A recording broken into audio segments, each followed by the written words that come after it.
గడిచిన 2 వారాల నుంచి అనేక మంది నాయకులు కార్యకర్తలు వస్తున్నారు, కలుస్తున్నారు. వాళ్ళు అడుగుతున్న ప్రశ్న ఒకటే, ఏం సార్ ఇన్ని కార్యక్రమాలు, ఇంత అభివృద్ధి, ఇంత సంక్షేమం జరిగింది, మరి నిత్యం ఎమ్మెల్యేలు కానీ ఇతర నాయకులు ప్రజలకు అందుబాటులో ఉన్నారు, గడప గడప చేశారు, అయినా పార్టీ ఎందుకు ఓడిపోయిందని తరచూ అడుగుతూనే ఉన్నారు. జవాబు చెప్పాల్సిన బాధ్యత కూడా మా మీద ఉంది. ఒకటే ఈ రోజున ప్రతి కార్యకర్తకి, నాయకుడికి చెప్తుంది, సరే రాజకీయాల్లో గెలుపోవటంలో సర్వసాధారణం, మహా నాయకులు ఓడిపోయారు, మళ్ళీ గెలిచారు. అలాగే ఇది కూడా మనం ఒక స్పోర్టివ్నెస్తో తీసుకోవాలి. గతంలో గెలిచాం, ఈరోజు ఓడిపోయాం, రేపు తప్పకుండా గెలుస్తాం.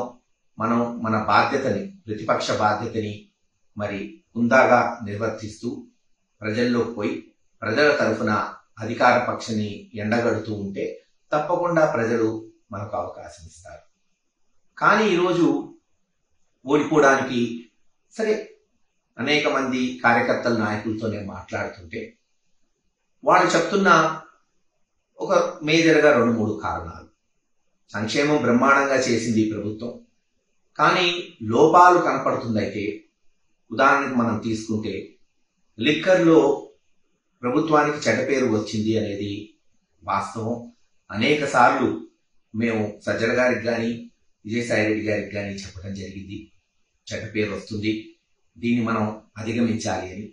దురదృష్టకరం, చర్యలు లేకపోవటం, మరి దాని పర్యవసానం ఈ రోజున అనేక మంది కాదు, దాదాపు 20-25% మంది రోజు ఈ లిక్కరు తాగేవాళ్ళు ఉంటారు, ముఖ్యంగా సన్నకారులు.